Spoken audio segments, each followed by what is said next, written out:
ఓం శ్రీ విష్ణుదేవాయ నమః. ఈరోజు మత్స్య పురాణంలోని శిల్పశాస్త్రము దానాల గురించి ఫలశ్రుతి గురించి తెలుసుకుందాము. ఇప్పుడు శిల్పశాస్త్రము.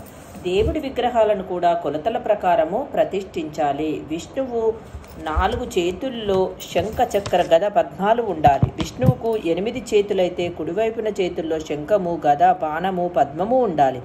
ఎడమవైపు చేతుల్లో ధనుస్సు పద్మము శంఖము ఉండాలి. విష్ణువు విగ్రహము నిలబడి ఉంటుంది. విష్ణువు వాహనము గరుడు కాబట్టి గరుడ విగ్రహము విష్ణువుకు కుడివైపున కాళ్ళ దగ్గర ఉంటుంది. లక్ష్మీదేవి విగ్రహము ఎప్పుడూ విష్ణువుకు ఎడమ వైపున ఉండాలి. ఆమె చేతిలో పద్మం పట్టుకొని ఉండాలి. దేవతా విగ్రహాలన్నీ బంగారము, వెండి, రాగి, రత్నాలు, రాయి, కలప, ఇనుము, మిశ్రమ లోహాలతో చేస్తారు. విగ్రహం యొక్క శరీర భాగాల కొలతలు సమతుల్యంగా ఉండాలి. శివుడి విగ్రహానికి శిరోజాలు జడలు కట్టినట్లుగా ఉండాలి.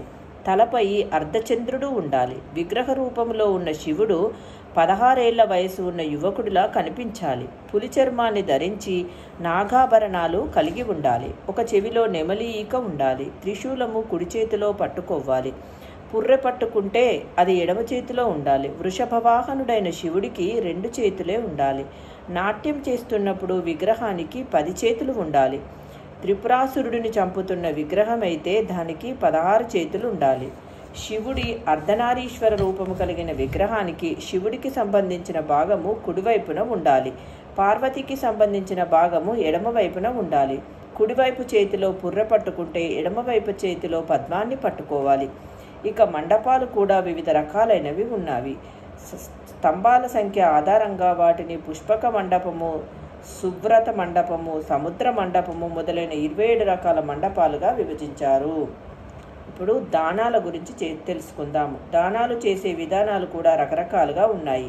అన్నింటిలోకి తుల పురుష దానము అత్యంత పవిత్రమైనది. దానం ఇచ్చే మనిషి త్రాసులో ఒకవైపు కూర్చుంటే దానం ఇవ్వబడే బంగారము రెండవ వైపు వేసి సరిసమానంగా తూస్తారు. ఇలా చేస్తే పుణ్యం వస్తుంది. రెండవది హిరణ్య దానము. దీనిలో ఒక పాత్రతో బంగారాన్ని కొలిచి దానం చేస్తారు. మూడవది సువర్ణ బ్రహ్మాండ దానము, అనగా బంగారముతో గుడ్డు ఆకారము తయారు చేసి దానిని దానం చేస్తారు. నాలుగవది కల్పపాదప దానం, అనగా బంగారముతో వృక్షాన్ని తయారు చేయించి దానిని దానం చేస్తారు. ఐదవది గోసహస్ర దానం, అనగా 1000 ఆవుల్ని దానం చేస్తారు. ఆరవది కామధేను దానం, అనగా బంగారముతో ఆవు దూడను తయారు చేయించి దానిని దానం చేస్తారు. ఏడవది హిరణ్యాశ్వ దానము, బంగారంతో చేసిన గుర్రాన్ని దానం చేస్తారు. ఎనిమిదవది అశ్వరథ దానము, బంగారంతో 4 చక్రాల రథాన్ని తోలుతున్న గుర్రాన్ని తయారు చేయించి దానిని దానం చేస్తారు. తొమ్మిదవది హేమహస్తి రథ దానము, బంగారంతో ఏనుగు రథాన్ని తయారు చేయించి దానిని కూడా దానమిస్తారు. 10వది పంచలాంగలక దానము, దీనిలో 5 నాగళ్లను కలపతో తయారు చేయిస్తారు. మరో 5 నాగళ్లను బంగారంతో తయారు చేయిస్తారు. ఈ 10 నాగళ్లను దానం చేస్తారు. 11వది ధరాదానము, బంగారంతో భూగోళాన్ని తయారు చేయించి దానిని దానం చేస్తారు. 12వది విశ్వచక్ర దానము, బంగారంతో చక్ర రూపంలో ఉన్న విశ్వాన్ని చేయించి దానిని దానమిస్తారు.